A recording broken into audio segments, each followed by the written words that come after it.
नमस्कार दोस्तों, स्वागत है आपका एक बार फिर से आपके अपने चैनल पर, जिसमें देश दुनिया की सभी बड़ी और ज़रूरी खबरें आपको बताएंगे। जिसमें जिक्र होगा चीन का, पाकिस्तान का, अमेरिका का और भारत का। और उसमें आपको बताएंगे कि कैसे ताइवान ने दे दी है चीन को चेतावनी और विश्व युद्ध की तरफ आगे बढ़ रही है पूरी दुनिया। दोस्तों सारी खबरें आपको बताएंगे, लेकिन उससे पहले अगर आपको भी देश की सेना और पीएम मोदी पर पूरा भरोसा है और अगर आप भी ऐसा मानते हैं कि मोदी है तो हर जीत मुमकिन है, तो आप अभी इस वीडियो को लाइक ज़रूर कीजिए। और अगर चैनल पर नए हैं तो लाल बटन को दबा के चैनल को फ्री में सब्सक्राइब करके घंटी बजाकर कमेंट में लिखिए जय हिंद। दोस्तों सबसे पहली और बड़ी खबर में जिक्र होगा कि ताइवान ने दी है चीन को चेतावनी, कब्जा किया तो पूरे एशिया में होगा विनाश। दूसरी बड़ी खबर में जिक्र होगा कि चीन सीमा के साथ ही पाकिस्तानी सीमा पर भी गरजेगी भारत की K9 तोपें। तीसरी बड़ी खबर में आपको बताएंगे कि चीन 3 गंभीर संकटों से एक साथ जूझ रहा है, डूब सकती है चीन की अर्थव्यवस्था। चौथी बड़ी खबर में जिक्र होगा कि गुजरात में सफल रहा भाजपा का प्रयोग, पीएम मोदी, जेपी नड्डा और अमित शाह ने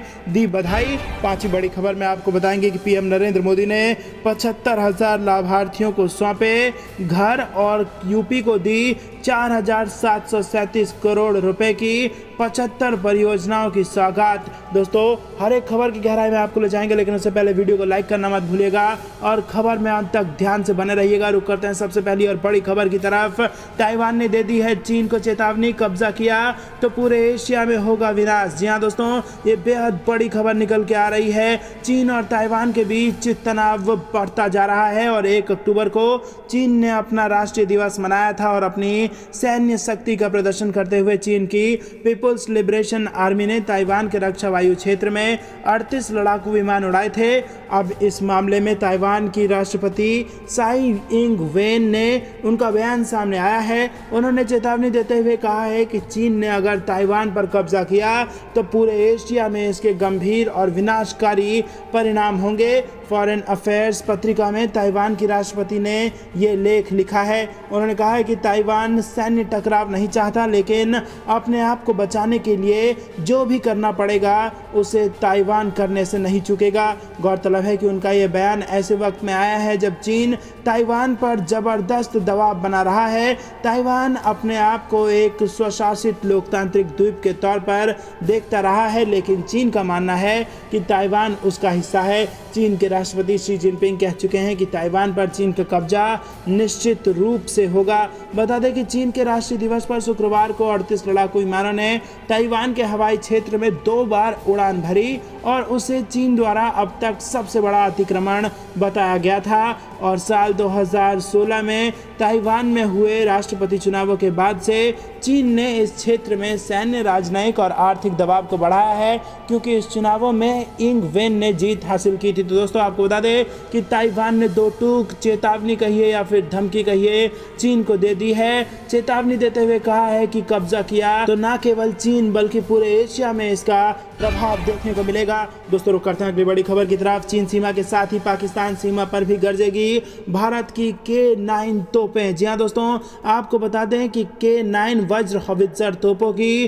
पूर्वी लद्दाख में चीनी सीमा पर तैनाती के बाद भारतीय सेना पहाड़ों के लिए 40 और वज्र हॉवित्जर का ऑर्डर दे रही है। एक रेजिमेंट यानी 20 तोपों को 12 से 16,000 फीट ऊंचे इलाकों में चीन के खिलाफ तैनात किया गया है। दोस्तों ये बेहद बड़ी खबर निकल के आ रही है। 38 से 50 किलोमीटर दूर तक मारक क्षमता वाली K9 वज्र तोप 15 सेकंड में 3 गोले दाग सकती है। मेक इन इंडिया अभियान के तहत दक्षिण कोरिया की कंपनी के सहयोग से K9 वज्र हॉवित्जर तोपों का निर्माण गुजरात के सूरत में किया गया है। पिछले हफ्ते ही लद्दाख के दौरे के दौरान सेना अध्यक्ष ने कहा था कि हॉवित्जर रेजिमेंट वास्तविक नियंत्रण रेखा पर चीन का मुकाबला करने के लिए तैनात की गई है। K9 वज्र तोप 16,000 फीट की ऊंचाई पर 50 किलोमीटर दूर दुश्मन के ठिकानों को नष्ट करने में सक्षम है। ये तोप मोदी सरकार में पहला मुख्य मेक इन इंडिया प्रोजेक्ट है और आपको बता दें कि 100 तोप रेजिमेंट में शामिल कर ली गई हैं। रक्षा और सुरक्षा प्रतिष्ठान के सूत्रों ने कहा कि इस साल की शुरुआत में लद्दाख भेजे गए 3 K9 वज्र के परीक्षण सफल रहे हैं। शुरुआती 100 तोपों का ऑर्डर मूल रूप से रेगिस्तान के लिए किया गया था। दोस्तों रुक करते हैं अगली बड़ी खबर की तरफ। चीन 3 गंभीर संकटों से एक साथ जूझ रहा है, डूब सकती है चीन की अर्थव्यवस्था। जी हाँ दोस्तों, चीन वर्तमान में 3 गंभीर संकटों से एक साथ जूझ रहा है।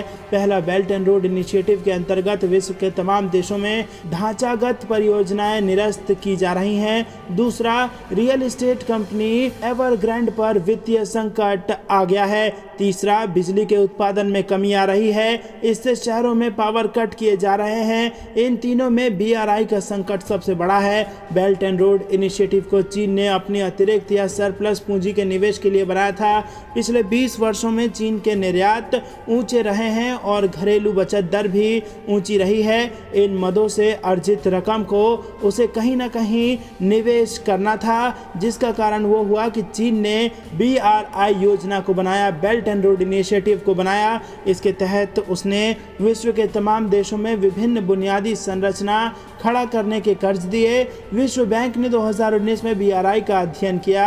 उसने पाया कि इसके तहत बनाई जा रही परियोजनाओं में स्थानीय देशों को लाभ हो सकता है। वहीं आपको बता दें दोस्तों कि चीन से यूरोप के बीच बिछाई जा रही रेल लाइन के कारण कजाकिस्तान और पोलैंड में विनिर्माण के बढ़ने के संकेत मिल रहे हैं, लेकिन बीआरआई में भारी भ्रष्टाचार व्याप्त है। अक्सर ज्यादा लाभ दिखाकर परियोजना को स्वीकृत कर लिया जाता है, इसलिए तमाम देश इससे पीछा छुड़ाने लगे हैं। दोस्तों, चीन की महत्वाकांक्षी project belt and road initiative धराशायी हो रही है और जो चीन का दोहरा चरित्र है वो काफ़ी देश पहचानने लगे हैं और इसीलिए चीन के इस एग्रीमेंट से पीछे हट रहे हैं देश। रुक करते हैं अगली बड़ी खबर की तरफ। गुजरात में सफल रहा भाजपा का प्रयोग, प्रधानमंत्री नरेंद्र मोदी, जेपी नड्डा और अमित शाह ने दी बधाई। जी हाँ दोस्तों, आपको बता दें कि गुजरात में सरकार के कामकाज और छवि को लेकर मिल रही रिपोर्ट के आधार पर भाजपा ने सितंबर में ही मुख्यमंत्री बदलकर भूपेंद्र पटेल को राज्य में सीएम बना दिया था। सबसे बड़ी बात तो ये थी कि मुख्यमंत्री बदलने के साथ साथ भाजपा ने पूरी सरकार का चेहरा ही बदल दिया था और गांधीनगर महानगर पालिका के साथ साथ राज्य के अन्य स्थानीय निकायों के उपचुनावों में मिली बम्पर जीत ने ये साबित कर दिया है कि भाजपा का ये प्रयोग राज्य की जनता को पसंद आ गया है। गुजरात में किए गए इस प्रयोग की कामयाबी से गदगद प्रधानमंत्री नरेंद्र मोदी ने गुजरात भाजपा कार्यकर्ताओं को बधाई और राज्य की जनता को धन्यवाद देते हुए ट्वीट किया।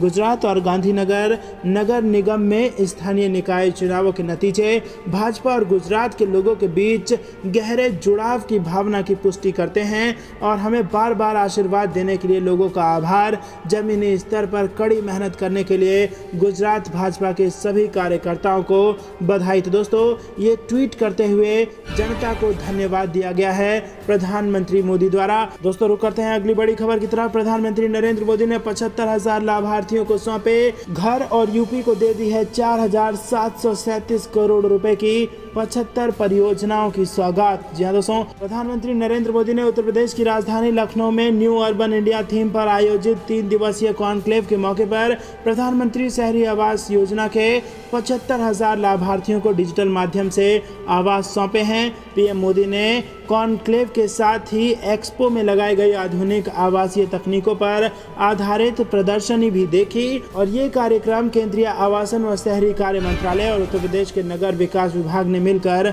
आयोजित किया। दोस्तों, रुक करते हैं अगली बड़ी खबर की तरफ। अमित शाह 23 से 25 अक्टूबर के बीच जम्मू कश्मीर का करेंगे दौरा। जी हाँ दोस्तों, केंद्रीय गृह मंत्री अमित शाह अक्टूबर के अंत में जम्मू कश्मीर का दौरा करेंगे।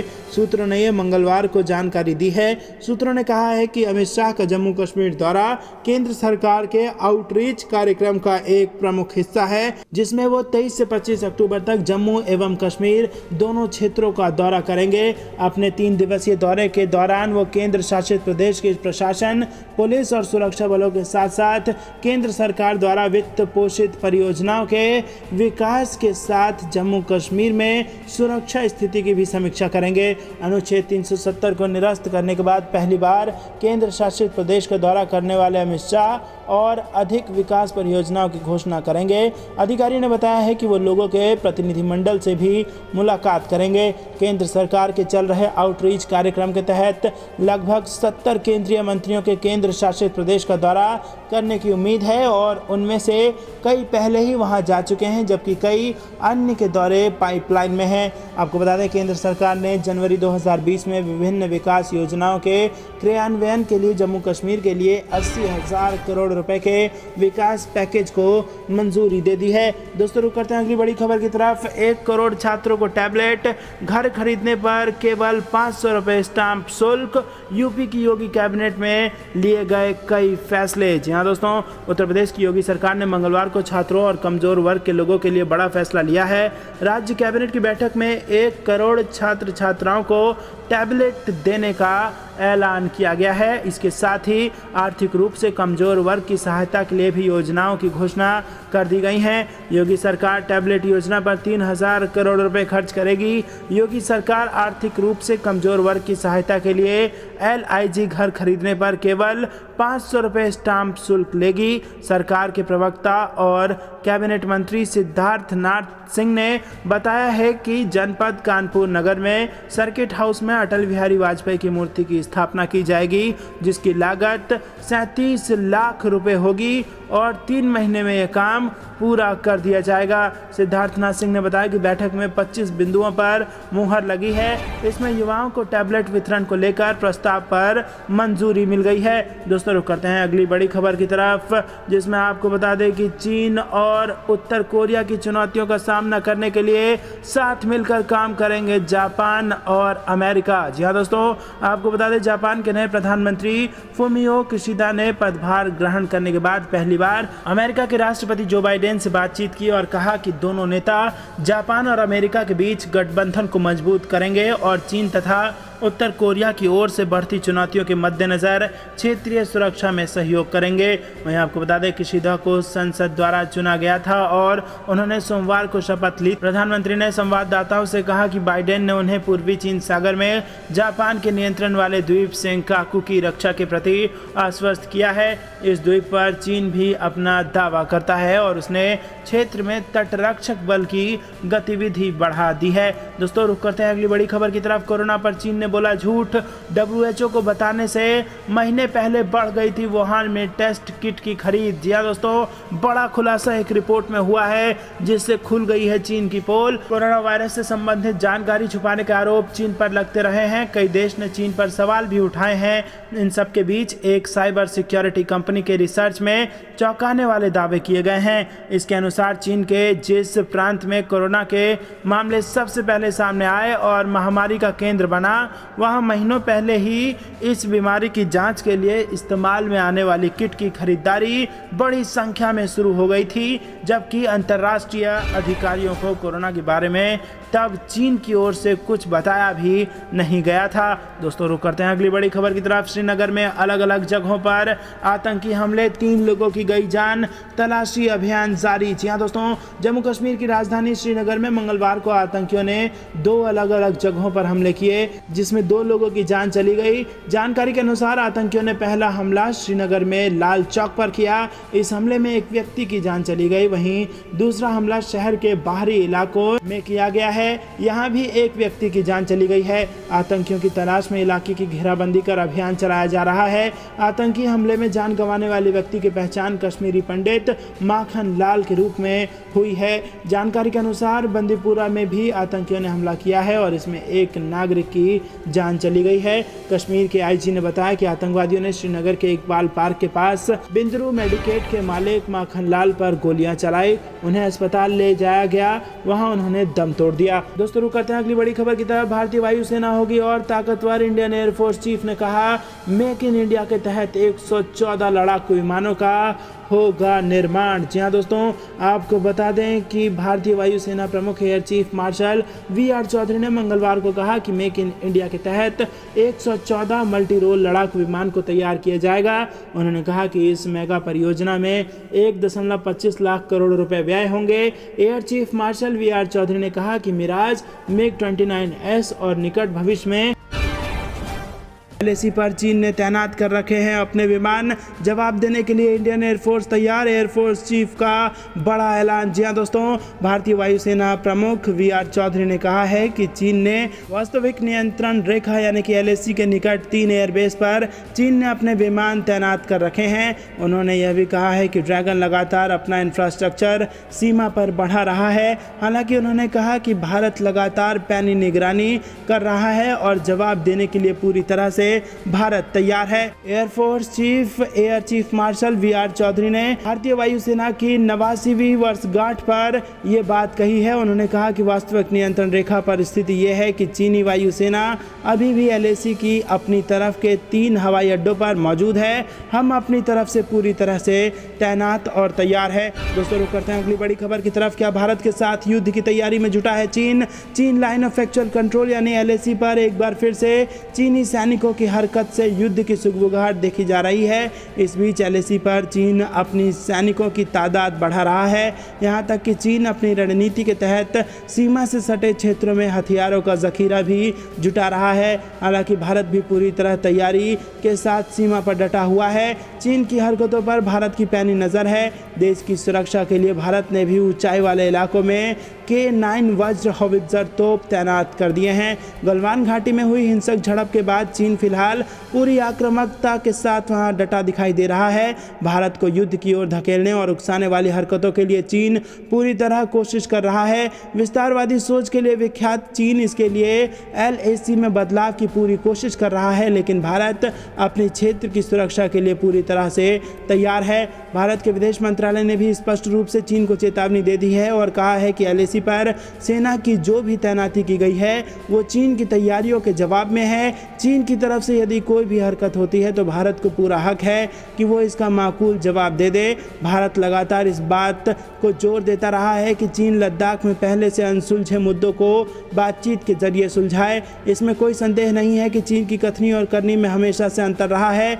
भारत के साथ लगातार कई दौर की वार्ता के बाद भी चीन अपनी हरकतों से बाज नहीं आ रहा है। चीन लगातार भारत के खिलाफ सीमा पर अपनी रणनीति बनाने में जुटा हुआ है। एलएसी पर वो निगरानी तंत्र को भी मजबूत कर रहा है। अब चीन ने नई रणनीति के तहत भारत को घेरने के लिए पाकिस्तान को भी शामिल कर लिया है। चीन ने अब सीधे रूप से पाकिस्तानी सेना के अधिकारियों को सीमा के थिएटर कमांड के मुख्यालय में तैनात किया। इसका मतलब ये है कि बीजिंग और इस्लामाबाद के बीच खुफिया सूचनाओं को साझा करने के करार के बाद चीनी सेना ने ये कदम उठाया है। दोस्तों, रुक करते हैं अगली बड़ी खबर की तरफ। भारत ने यूएन में इमरान खान को लगाई लताड़। जी हाँ दोस्तों, आपको बता दें कि फिर से हुई है पाकिस्तान की बेइज्जती। संयुक्त राष्ट्र के मंच से कश्मीर का राग अलापने वाले पाकिस्तान और वहां के प्रधानमंत्री इमरान खान को भारत ने आतंकवाद के मुद्दे पर एक बार फिर लताड़ लगाई है। संयुक्त राष्ट्र महासभा के 76वें सत्र में भारत ने राइट टू रिप्लाई के तहत फर्स्ट कमेटी जनरल डिबेट में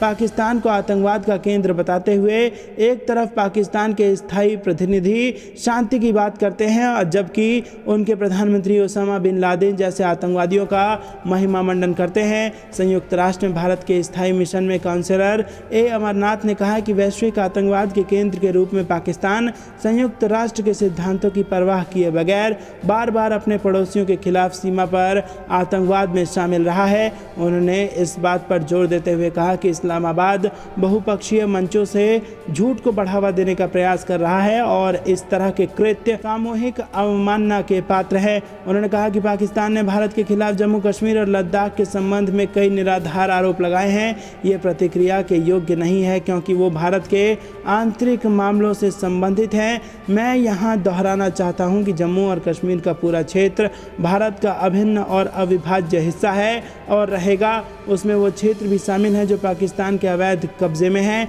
वहीं आपको बता दें, संयुक्त राष्ट्र महासभा की फर्स्ट कमेटी निरस्त्रीकरण, वैश्विक चुनौती और शांति के लिए खतरों से संबंधित है जो कि अंतर्राष्ट्रीय समुदाय को प्रभावित करती है और अंतर्राष्ट्रीय सुरक्षा व्यवस्था में चुनौती का समाधान तलाशती है।